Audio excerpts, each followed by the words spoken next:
So good morning to our YouTube audience on September 12th, 2021, here in Magic Mountain, and another hello to our in-person patient audience here in the midst of the ongoing work that we're doing to provide treatment in the context of continuing pandemic concerns.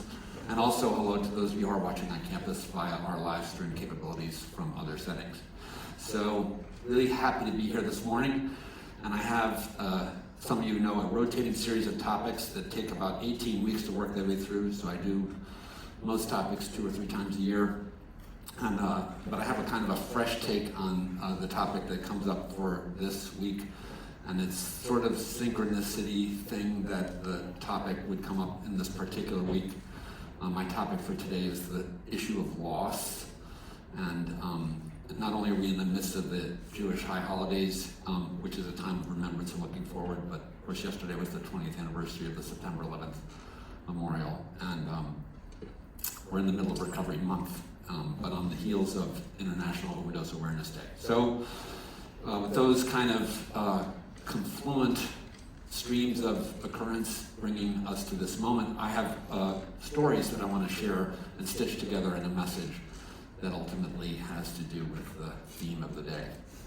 And the first story I want to tell is a story I used to tell all the time here, and I haven't told in a very long time, so I'm sort of looking to reviving this thing. It's an allegory, but it's based in a real start situation, but there's a point at which the story turns to allegory, and my guess is you'll figure it out. So I'm telling a story about when I lived in a townhouse not far from here. I had just moved here to come to work at Caron, and I was starting kind of a new chapter in my life. I had just divorced, and I was just beginning this new job, and I had a kind of struggle of coming out of the flames of the preceding period, but I also was trying to be new and optimistic, and so I bought this place, and it had rotten plants and all that stuff, and I took an area where I put in an herb garden. Not this kind of herb, but basil, parsley, thyme, oregano,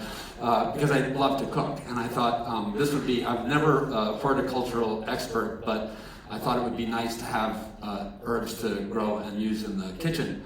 And I was quite surprised to find, as the spring went into the summer that first year, that most of the plants that I planted, because I guess I was my perfectionism and obsessive compulsive stuff was kicking in. So they were all doing like really, really well. And the neighbor would come by and go, wow, this, like, did you do this or whatever? And I'm like, no, it's just working.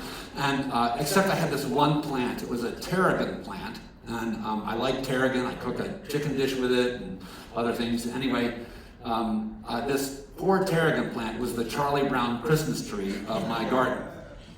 It just was not.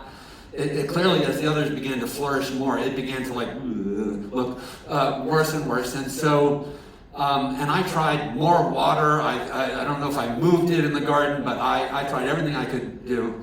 So I wanted to imagine that I was listening to the radio one day, and I heard that there was a place where you could take a sick plant.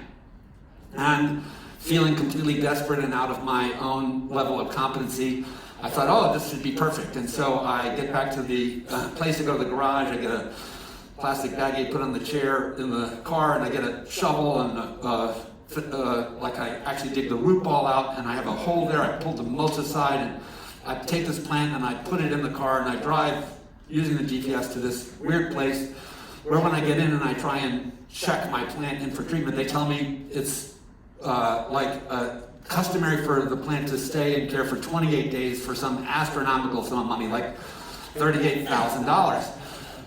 And I'm like, $38,000? And they're like, well, you could put it on a credit card. And I'm like, clearly you don't understand my life. And they're like, well, maybe your homeowner's insurance will apply. And I go, like, really? And they're like, well, we could check. And so anyway, we go through this whole negotiation. They're like, we also have assistants and everything. So I finally made this decision. It seems crazy and absurd, but now I'm like already half on the rope here. And so I'm like, okay, I guess I'll do this. And they're like, and we always want our plant owners to be involved. You can participate in plant education, and we have all kinds of stuff that you can do, and we'll be in touch, but there's a no, you're allowed to visit your plant on Sundays, but there's no visitation at the present time. And So I'm like, wow, this is a lot. But anyway, I leave the plant and I start getting phone calls from the plant care coordinator. Oh, I just want you to know your plant's doing okay. And then we don't want you to be in contact, but we do want you to participate in plant education. And there might be more that could be involved, and it's a complicated thing. And I'm just like, really, people? So finally, after the fourth phone call, I said to the guy, don't you understand? The reason I gave you this task is because I don't have time for it. And you're asking me now to invest more time. I'm paying you a ton of money. Fix the plant. But they call the next week and they're like, we still want you to be involved. So finally I get really frustrated. I stop answering the phone call because I can see it in the caller ID, but I call the supervisor and I'm like, dude, stop hounding me. I'm paying a ton of money. I know in 28 days I'm going to come in and pick up my plant. I hope it's doing better, but at this point, I'm not interested in more.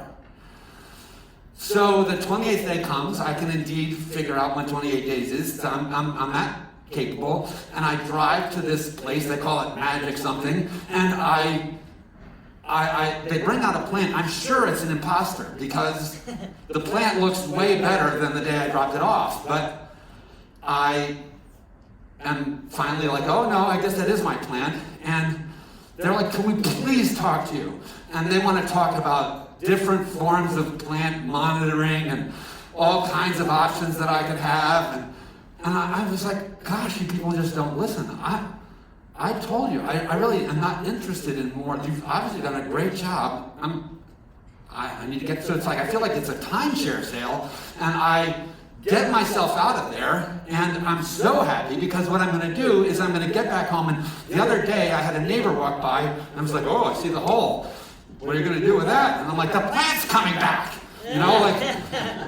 So a little defensive and testy about it. So that's what I'm going to do. I'm going to take my rehabilitated plant, I'm going to put it back in the same hole, same dirt. Makes perfect sense, right? The mulch is there. Going to do great. I'm quite convinced. I don't think it takes a horticultural genius to realize that the likelihood of the plant doing well in that situation is fairly low, right? It's exactly where it got sick. Same hole, same dirt, same light, same garden neighbors, same sunlight, same everything. But if you take that story and you flip it back out of allegory and to patient and family, in the last 80-some years of Alcoholics Anonymous and residential addiction treatment for 60-plus years, the number of times that has been the way this has been conceived is sadly staggering. There are huge numbers of families and even patients who allow themselves to be lured into the notion that a 28-day refresh addresses the circumstances which precipitate the admission to care.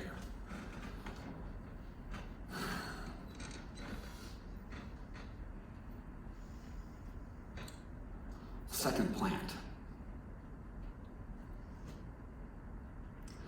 Just outside my office, which is where the Chen Si building is and the other cafeteria, for those of you, the women's cafeteria and the healthcare professionals eat in this cafeteria. Just up the rise, there's a beautiful tree in a little garden. It's a memorial garden. And it's actually the second tree that was there, but the first tree that was there, which was a weeping cherry, when there was an Eagle Scout who wanted to do an Eagle Scout project, who was a family member of a staff person here, and when that Eagle Scout project was done, in order to keep the weeping cherry part of the thing, what they did, which I thought was beautiful, is they mulched it.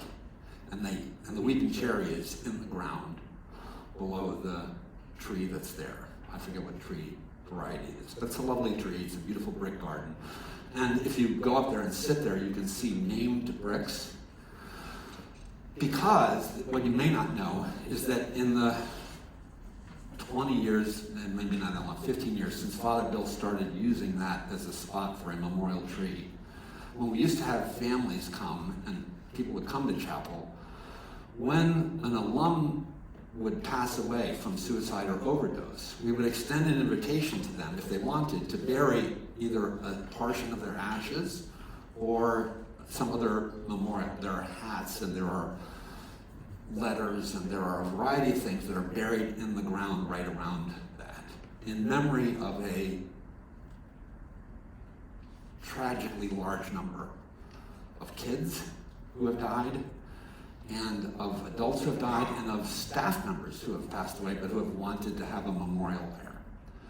And the bricks are not in any way a reflection of the quantity. I'm telling you, there are hundreds of times that Father Bill or I or Zoe have gone up there and placed remains and had small memorial events. And I don't know if it's still happening, but there was a time when the teen and young adult units would parade by there on a regular basis and sort of take a moment in honor and reflection of that. And I would encourage you to think of that as a special place.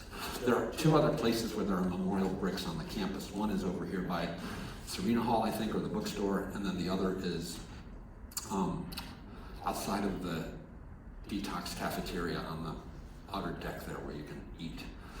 So there's a brick there remembering my brother Steve, who passed away sober coming up on 5 years ago. And so I don't mean to, maybe I do. I have a difficult point to make, and I'm feeling like I should apologize about it, but the same hole, same dirt is how I always told the Terrigan plant story. But it has an ominous note, if you think about it, in terms of dirt and the 6 feet under that was the classic way that people were buried before cremation became so much the norm in our time. And this is not a joke, right? So the decisions that you make in your 28 or 42 or next level of care, at every moment, this decision is, do you want to be above ground? Do you want to go back to the same hole, same dirt of your previous setting where the precipitating events that got you here will potentially repeat themselves? Because now you're super informed and you understand what you need to do and it's going to be completely different? No, I hope none of us are suicidal enough today to say, I want to be buried, but I'm afraid that unfortunately many of those that we lose an interim step is their decision not to pursue a more courageous form of self-care. And this, in order to have the miracle happen, which is, it happens a lot. A lot of people get and stay sober. It's an awesome thing. It's true. That's one of the cool things about this illness, is that down the hill over there, there's a psychiatric state facility. If you end up there, there's a high probability you're stuck there and you're not coming out. And I've known people, I had a friend who I used to play in a band with, Marty knows what I'm thinking of, bass player, but an interesting character. He was a psychologist, and he used to work in the state hospital, and I used to ask him about what it was like, and he was like, oh, it's just tragic, Jack, because we have people that have been there for years, they're never going to get out, they're never going to go home, because their psychosis and their capacity to sort of do activities that they've been living and to care for themselves, if we try to reintegrate them into sort of mainstream life, as many mental health patients today are mainstream, but those are the extreme cases where their illness makes it pretty much a fait accompli that they are not, short of some bizarre miracle, going to actually be able to reintegrate into average society. What is so amazing is that you come here for the stunning amounts of money it costs to get the care that you get here and the incredible efforts that go, but this is an addressable issue. Like, you actually can be well. You can have a life beyond your wildest dreams. You can have meaningful relationships. You can, and no matter how depressed and despairing you might be about what got you here or how the story is behind you, that can be the prelude of the next chapter of the story, which is triumphant and extraordinary and awesome, like wickedly cool.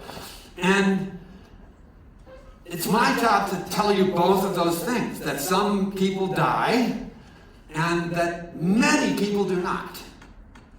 That some people will continue to use and not die,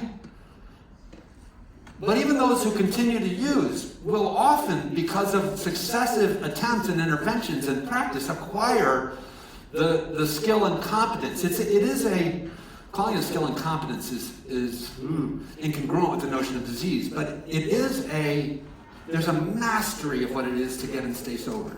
There's a way of learning how to get and stay sober, which is part of what we're trying to do. Just like there's a way of learning to live with diabetes or HIV or other forms of chronic illness. And so it's not your fault that you have HIV, or it's not your fault that you have chronic diabetes or whatever. To some extent, of course, behavior contributes. Very similarly in addiction, we have some complicity, but also, like, once it happens and you're an addict, it's very hard to get yourself out of it. But as you learn to live with your illness, then skill and competence become an issue. And so all the tips and tricks of the trade, like when you're going to an event where there's going to be risk factors like drugs and alcohol available, how to decide not to go, how to go with your own vehicle, how to have safe contact persons while you're there, how to make commitments of accountability afterwards. All of those are part of this rich set of competencies that are part of what people who sustain long-term recovery can tell you become kind of second nature. You just learn how to do it. And then, unfortunately, when the pandemic hits, or you find out your loved one is dying, or you lose your job, or whatever, it's no longer like, oh my God, am I going to drink? No, it's like, oh my God, I have to kick in my program. And I better have been keeping my program up, or if it's not up, I'm desperately in trouble. Because I have to be on guard for the unguarded moment. That's how recovery works, is that it is the acquired and sustained development of this way of living. And the other outcome, sadly, is psychiatric institutionalization, imprisonment, and death. Narcotics Anonymous, jails, institutions, and death. That's what they say are the predictable end of the train unless you make the recovery turn. So really, really important. Third tree. I happen to have been able to be in New York City this week. I went there for Caron events. And it was the first time for me to be back in Manhattan since before March of last year. And I was a little anxious about going because of all things COVID. But on Thursday, before the Caron event, which was in the evening, on that misty, rainy day, I don't know if it was misty, rainy here, but it was misty, rainy there. It wasn't grizzly rainy, but it was. I used to live in New York, and New Yorkers don't let rain, a little bit of rain stop them. So I was like, I'm going to go have a good day anyway. So I went and I did several things, and then I realized I was down near the September 11th Memorial, and I thought, oh, I know what I'm going to do. So I walked the grounds around the September 11th Memorial on Thursday this week for obvious reasons. Obviously, and I saw them setting up the platforms and stages for the event that was yesterday, and I also saw a ton of news broadcasters from around the world being interviewed, and I thought, well, this is kind of interesting. It was beautiful in one sense because the mist made me feel like the fountains had a fourth layer. Like the fountains have a low layer, a middle layer, and then a deck, and I felt like the water made the fountains go up into the sky. It was poetically significant. But I found a tree there that I had never seen before. Maybe it's old news to you. But I was just deciding whether I was done wandering around the monument, and I saw a sign that said Survivor Tree. Do you all know about the Survivor Tree? So, and I thought, what is that? So I walk over, and there's this pear tree. You know, like blossoming pears in the spring and early summer, they're beautiful trees when they burst into bloom. This is one of these trees. All the other trees that were planted on the memorial are a different kind of tree. But the story of this tree is that it is actually original to the site. It was discovered in the ruins of the hole with burnt, charred roots and branches, but with still a few leaves still intact. And somebody thought that, like a pet or whatever, they should save it, and they excavated the plant, and it ended up in a botanical garden out in the Bronx somewhere or whatever, and it was eventually nurtured back to life. And in 2010, it was restored to the memorial site,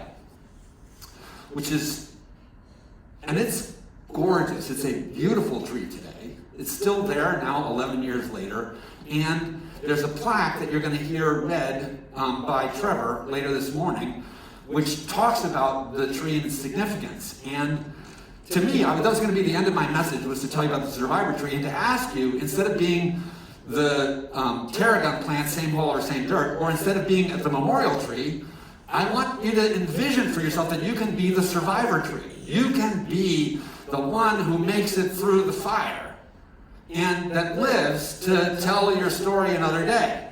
And notice it takes 9 years for that poor tree to get back to the same hole, same dirt. Right? So you want to go home right now? I'm going to tell you, be careful. Because that may be an over-excessive exuberance and confidence that I appreciate your enthusiasm for your own capacity to get and stay sober. But I have to tell you, and when we say monitoring or outpatient or sober living, all those things, we're saying it because we're trying to help you save your life. We're not selling that product because it enhances our revenues or whatever. It's just because we have dead people out there in the ground. And every time I get the news and I have to call a family and say, I'm sorry that we lost your loved one, it just makes me want to be all the more passionate about this. So I thought I was done, and then this morning I was like, I'm not done. And so at 5 o'clock this morning I'm up and I'm Googling and I'm reading the survivor tree, and I learned something about the survivor tree, which isn't on the plaque, but which is so cool. They take saplings from that tree, and every year they identify 3 crisis sites around the world. And they plant survivor trees connected to the September 11th survivor tree in other sites. So in Paris, where the terrorist events have occurred, and in tragedies and traumas around the world, this tree is giving back. It not only survived that unbelievably devastating, awful event, but it now has been restored to its sense of home, and it lives with noble purpose. To be a beacon of the capacity and resilience of humanity, and of this crazy plant, and of existence and of life, to fight for itself. So, when I talk about loss today, I need to ask you to think not only darkly about loss, because I think it's really important to hear the darkness about loss. If the piano's right here, I go and hit some calamitous discord, because yes, it's awful. I hate it when people die, and I miss the people that I miss. And 93,000 in 2020 was the correct number for overdose deaths in the United States. I got that number wrong a few weeks ago. I apologize for anybody who's a regular listener. But 93,000, and it was 72,000 in 2019. So COVID is correlated, at least circumstantially, with a 27% increase in overdose deaths. So please don't add to that number. You don't have to. You are in the place where the best of care is available to you. But it does require your all in. And I can plead and dance and sing and shout, and your counselor can yearn and strive and try and figure out how to get you to trust them, and the treatment team can do everything they can. And if you are playing games and hiding behind a mask and thinking this is all a joke, we can't fix that part of it.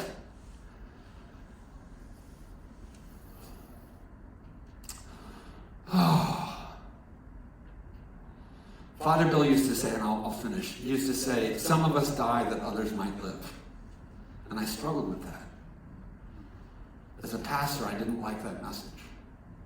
But that's my message to you today.